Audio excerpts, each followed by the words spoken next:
News 18's Anand Narasimhan, who is again live from Goa, reporting on all of the events which are taking place in connection to the SCO Foreign Ministers meet. Anand, so we're getting fresh visuals. We're showing our viewers the External Affairs Minister S Jaishankar. Again, all the foreign ministers with the delegations are arriving. Could you tell us more about the schedule for today?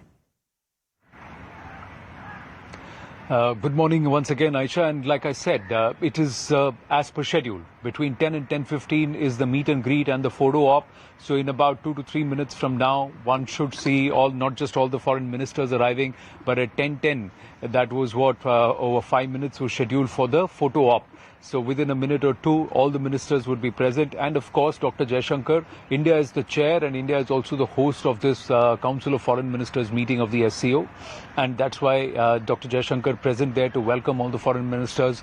There is a certain warmth that has been exuded in greeting. And of course, the body language shows the comfort levels with some of the leaders and with and a little bit of perhaps a cold frostiness that's being overcome or being held back with some of the other leaders, because we have to, they are all our guests, and India is the leader, India is the captain of this entire year at the SCO, and they have to, and India has to behave responsibly.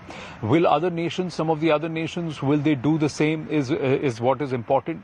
As per the schedule is concerned, 10:15 the meeting will start. So we would have not just a joint photo op of all the ministers standing together, but them all of them sitting along with their delegations on a big chair around the thing. That's the standard position, with India assuming the chair position.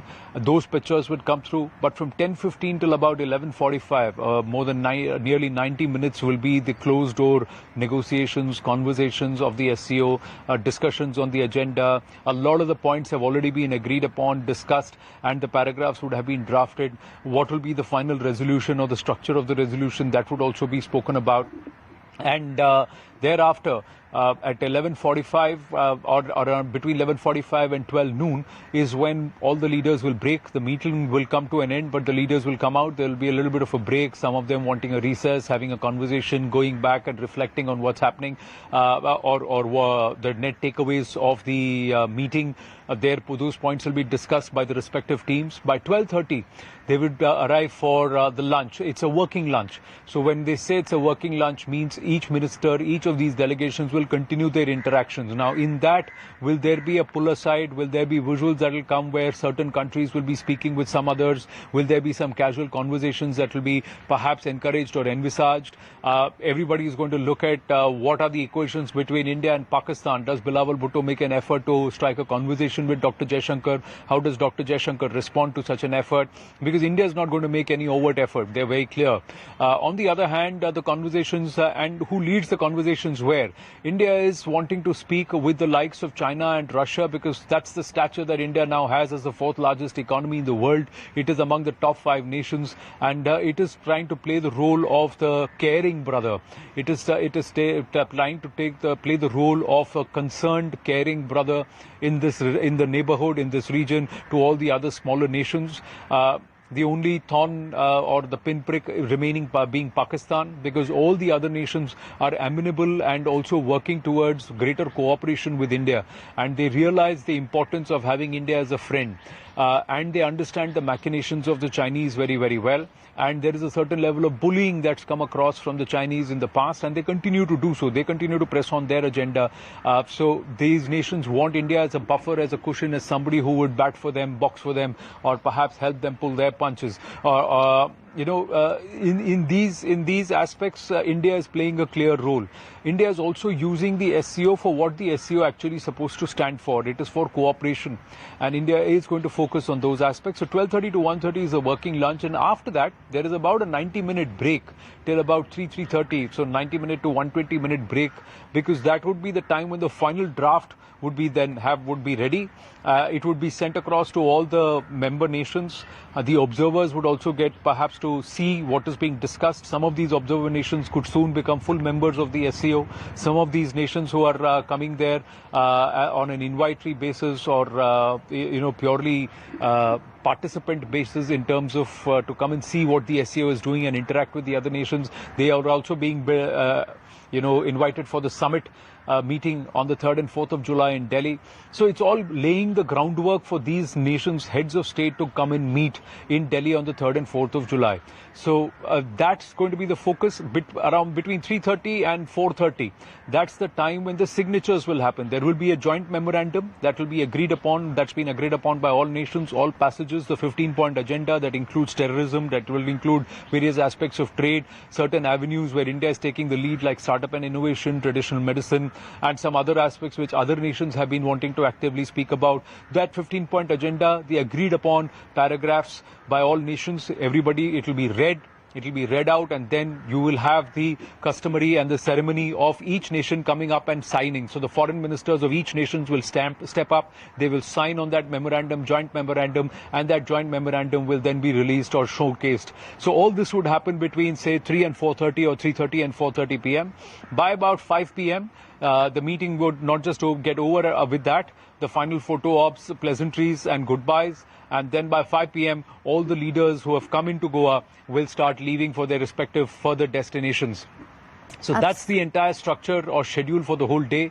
So there is enough time. Like I said, there is a 2-3 hour window for, including the working lunch, for nations to do their informal pull-asides or even schedule quick 10-minute, 15-minute bilaterals. So that is perhaps on the go, which would happen. And if there are certain negotiations that need to be done on certain paragraphs or wording of certain parts of the memorandum, that will also happen.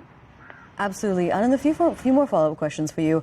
When we talk about the Pakistan Foreign Minister Bilawal Bhutto Zardari, I remember this is the first visit of a Pakistan FM since 2011. When it comes to the fact that bilaterals have not been held, nothing has been confirmed from either side. When we received that news about how he's going to be appearing at the SCO, attending it in person, there was a big question that had come up over whether Pakistan will misuse this platform. Does that question still remain? Well, they're Pakistan. You have to credit the opponent or the enemy where the credit is due. They are past masters at swinging narratives. They are past masters at trying to curate a particular position for their nation, for their country. Each nation will do that. Each nation is going to do it. India has to be wise enough. India has to watch. What India is doing is India is playing the role of the host and also of the chair. And that's why the invitation went. It was for the Pakistanis to decide whether they want to come or not. Now, they have come here because they want to show that they are a responsible member of the SCO.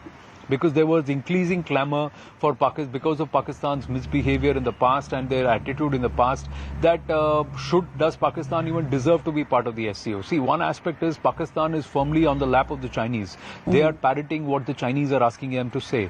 And India very well knows that China will use Pakistan for a certain level of psyops and for a certain level of the continued pinprick into India, on India. And that's the Chinese way of working. Now, these are all geopolitics and everybody is aware of everything. But for Pakistan and for Bilawal Bhutto, there are multiple challenges. Let's look at it from that perspective quickly.